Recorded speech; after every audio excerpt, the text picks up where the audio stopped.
Simeón, el nuevo teólogo. Esto es de la introducción de Filocalía de Editorial Lumen, a partir de la página 15 en el volumen 3.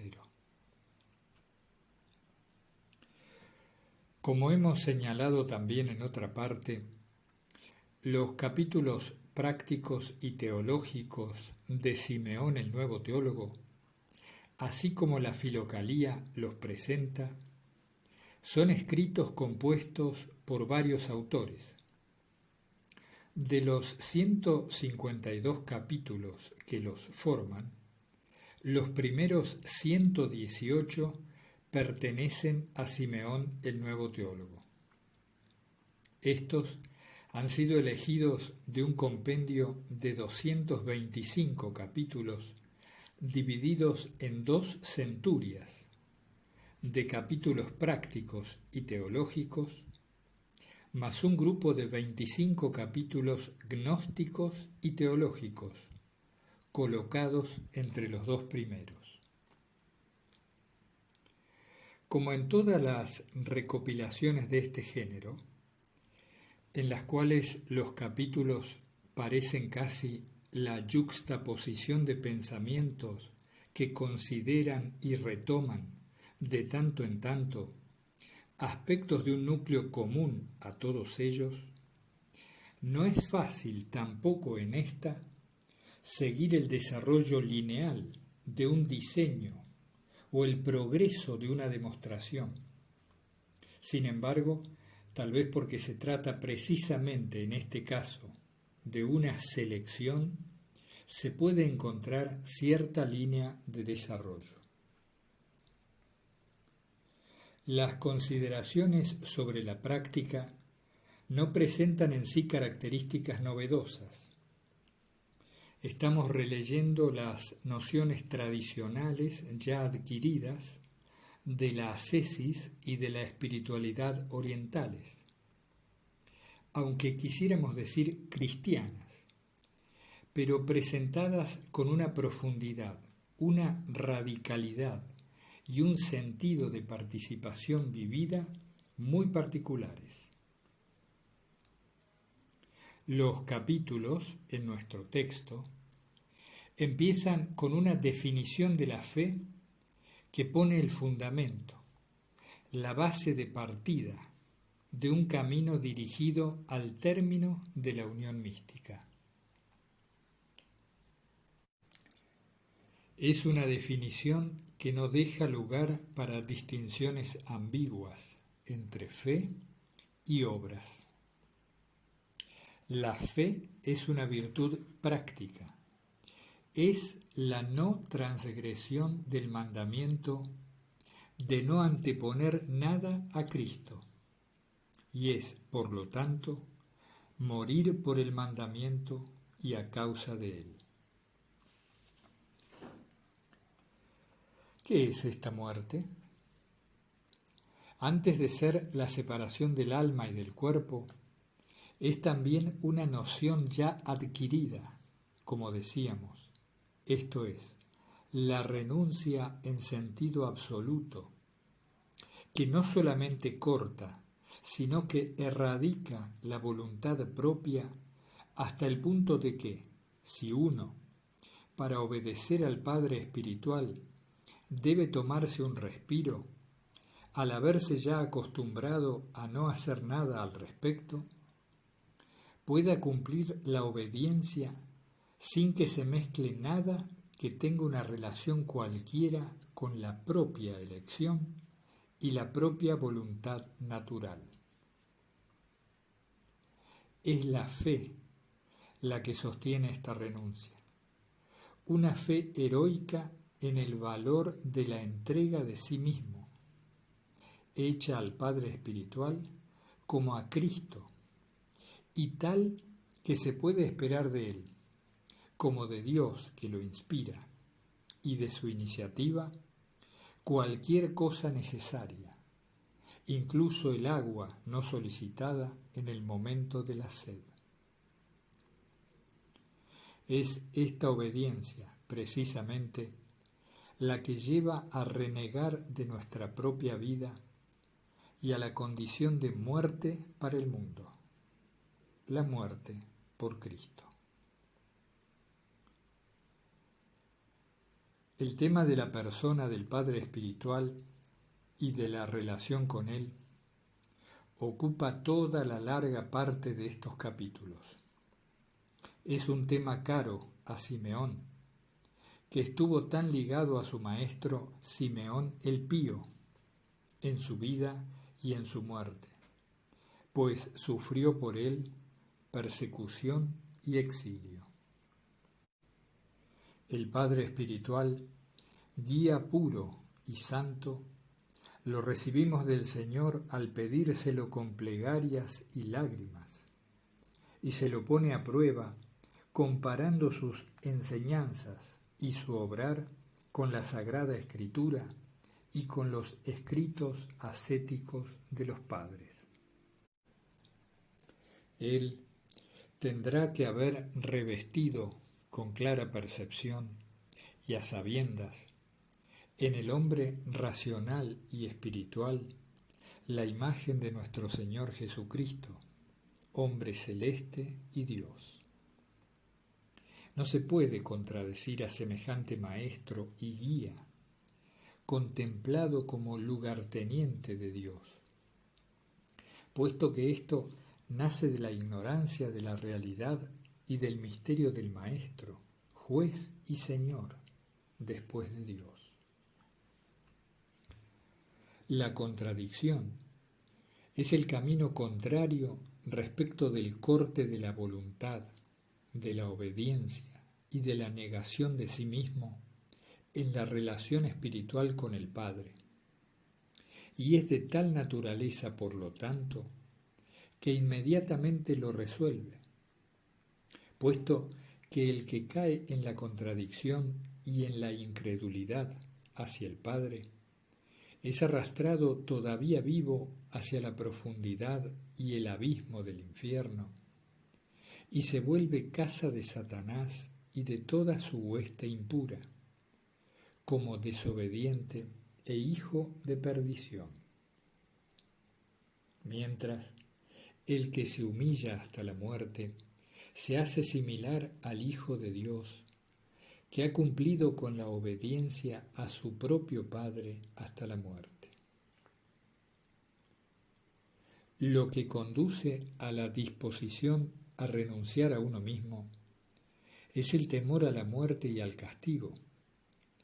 y son las penas y el vínculo de este temor los que, cuanto menos son evitados y por el contrario se acrecientan, aceleran el camino hacia la contemplación. A quien llega a mitad de este camino, se le aparece la gloria, y entonces el temor y la pena se transforman en gozo y lágrimas. A quien llega luego al final, a la perfección, la fuente de lágrimas de gozo en la que se han diluido los vínculos del temor, se le vuelve fuente de luz, la luz del Espíritu que habita en el corazón. La práctica ha llevado a la contemplación, es decir, a la teología, a la gracia perfecta. La gracia perfecta es la percepción consciente de la presencia divina en el corazón. Es la experiencia mística, tema que caracteriza toda la obra de Simeón y que en estos escritos es lo que marca con su sello personal lo que aparentemente podría resultar más tradicional, por descontado y obvio. Pero debemos agregar que este tema de la gracia divina que mora en el alma, que según la doctrina cristiana es propia de todo bautizado, así como se encuentra expresado y afirmado en más de un punto de Simeón, nos deja algunas veces perplejos. Según Simeón, con el bautismo somos santificados por la presencia del Espíritu Santo, pero la gracia perfecta, aquella que sigue la promesa, habitaré en medio de ellos y andaré entre ellos, propia de 2 Corintios 6:16, no la recibimos en ese momento porque esto es de los que están confirmados en la fe y que la muestran con sus obras. Y quien ha puesto los cimientos de la práctica de los mandamientos y ha levantado los muros de las virtudes excelsas, si no recibe también la gracia del Espíritu en la contemplación y en el conocimiento del alma, será imperfecto y objeto de compasión por parte de los perfectos. Por afirmaciones como esta, puestas acá y allá en los capítulos, podría deducirse que sólo la experiencia mística sería la prueba y el criterio de la santidad y hasta de la salvación, mientras que la unión con Dios, mediante la gracia del Espíritu, si no se lograse la realización mística, por la cual ella se percibe de modo privilegiado, no sería verdadera. Es más consoladora la afirmación de Macario el egipcio, según la cual quien lucha y se fatiga en el combate espiritual ya está unido a Dios, porque para esto bastan la fe y el deseo, como sucede a quien mira con deseo a una mujer y en esto ya ha cometido adulterio con ella. Pero en Simeón se encuentran aún párrafos que equilibran afirmaciones tan extremistas y que son testigos del realismo que él había adquirido, seguramente por su contacto con las almas en el ejercicio de verdadera y experimentada guía espiritual. También afirma, por ejemplo, que no hay un género de vida mejor que otro, siempre que en cada obra y actividad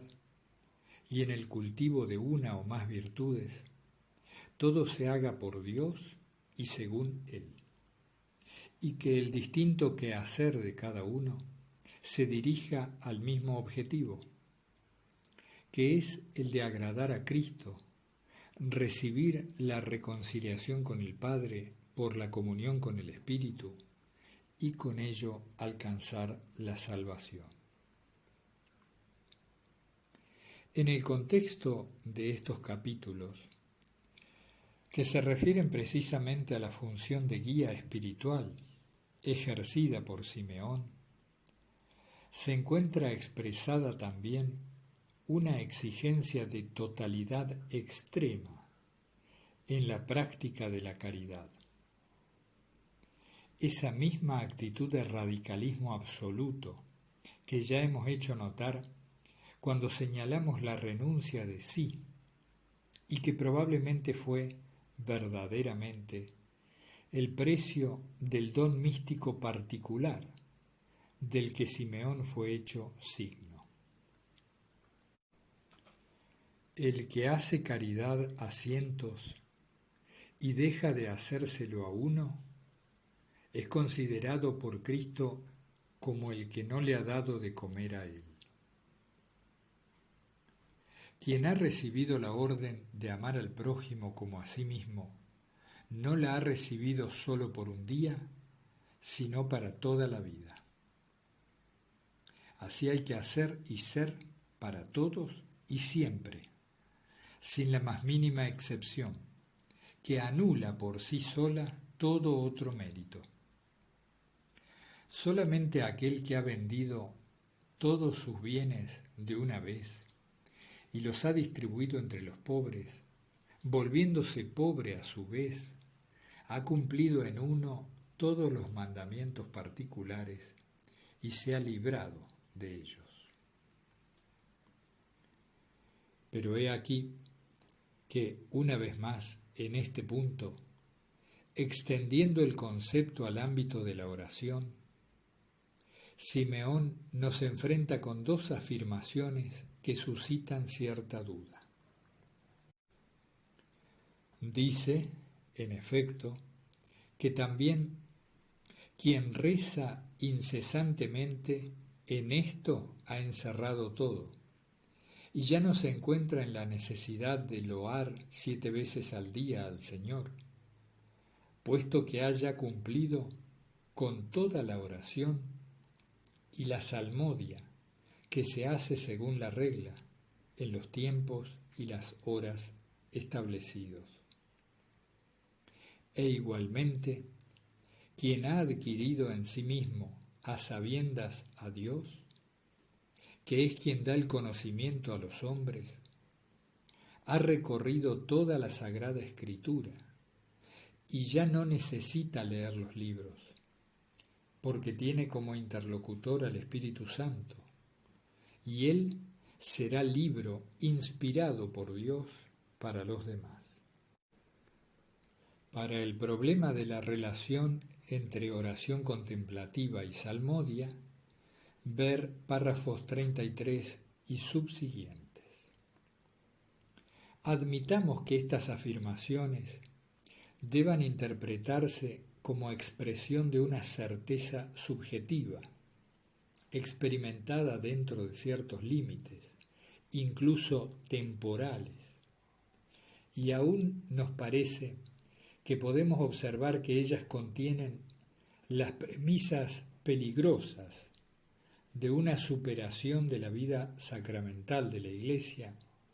que está toda contenida y fundada en la Escritura.